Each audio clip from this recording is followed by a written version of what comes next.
So those are the main color modes or color models that you're going to be working with. Let's go back to CMYK, and let's look next at the color swatches. So right now we're making all these colors here, but we've got this swatches panel, and it's also what we've been accessing when we've been coming up to the control panel here in other videos. These swatches, it's kind of a preset, group of swatches they've given us at this point, but it's by no means all the swatches that are available to us. In the swatches panel, first of all, when I'm working with swatches, it's a good idea to generally get rid of all these swatches that I'm not using. I don't want all these, sample ones when I'm not actually going to be using any of them. So a good thing to do is come up here to the menu and say you want to select all the unused swatches, and then come over here and say you want to delete those swatches, and they'll be gone out of the swatches panel. Now it only does that for this one document, so the next time I open up a document in Illustrator, it'll have them all back. It's just to get rid of them for while I work on this one. Now let's say that I was going to be using this purple and this yellow for this document. I could go to my color panel here, and I could select that purple, and I could come to the menu and say I want to make a new swatch. And now I can name that swatch whatever I want to. Let's just call it base purple for this. And I'm just going to click OK.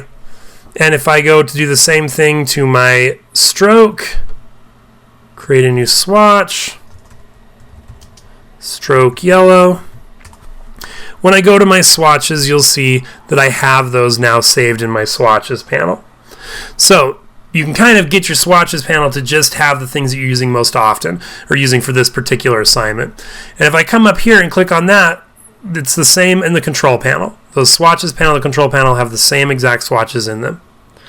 Now, in addition to making your own swatches, you have been given a whole bunch of libraries that are available for you to access at any time.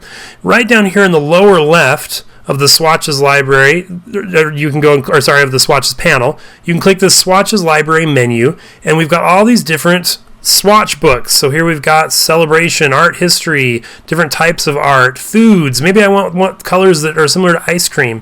When I click that, it pops up another panel that has some preset color swatches in there for me to use. And let's say I decide, I really like one of those. I'm going to just draw a rectangle here, but I'm going to fill that one with this pink, or that was the stroke. Let's switch that and fill that one with that pink. Now, that's all set there, and I can go ahead and I can just save this to my swatches for later. And an easy way to save now that it's selected is I could come click on this little button that looks kind of like a sticky note in the swatches panel. New swatch. It's already set to the one I have selected. Okay, and now that's there ready for me to use as well. So that's the swatches panel. Another really great tool that they've given us for working with color here in Illustrator is the Eyedropper Tool. Let's say that I have this pink rectangle here, and in reality I want this rectangle to have the qualities that this one does. So this has, let's make it a bigger stroke, 13-point stroke, and it's that purple in the middle and that greenish yellow around the outside. Well, I can select my little pink rectangle here, go to the Eyedropper Tool, and the Eyedropper Tool has a keyboard shortcut of the letter I. So I'm just going to tap I, and I'm going to click on where I want to get the properties from. So I select first where I want to put the properties. Then when I have the Eyedropper Tool, I click where I want the properties to come from.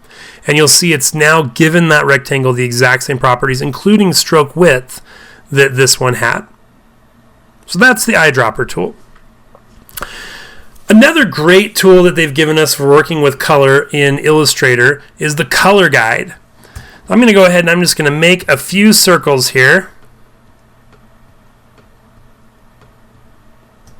And I'm going to go ahead and I'm going to get rid of strokes on all these, so I just have the purple.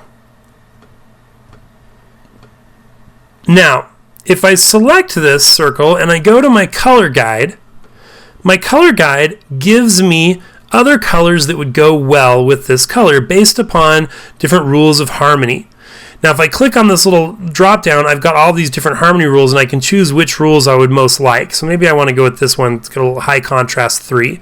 And now I can select these other ones, and I've got the solid color down the middle, and then tints of that color, which again is adding white, or shades of that color, which is adding black, to the right and to the left. So I'm going to say I want that to be like that, and let's go ahead and turn this one like that, and turn this one like that.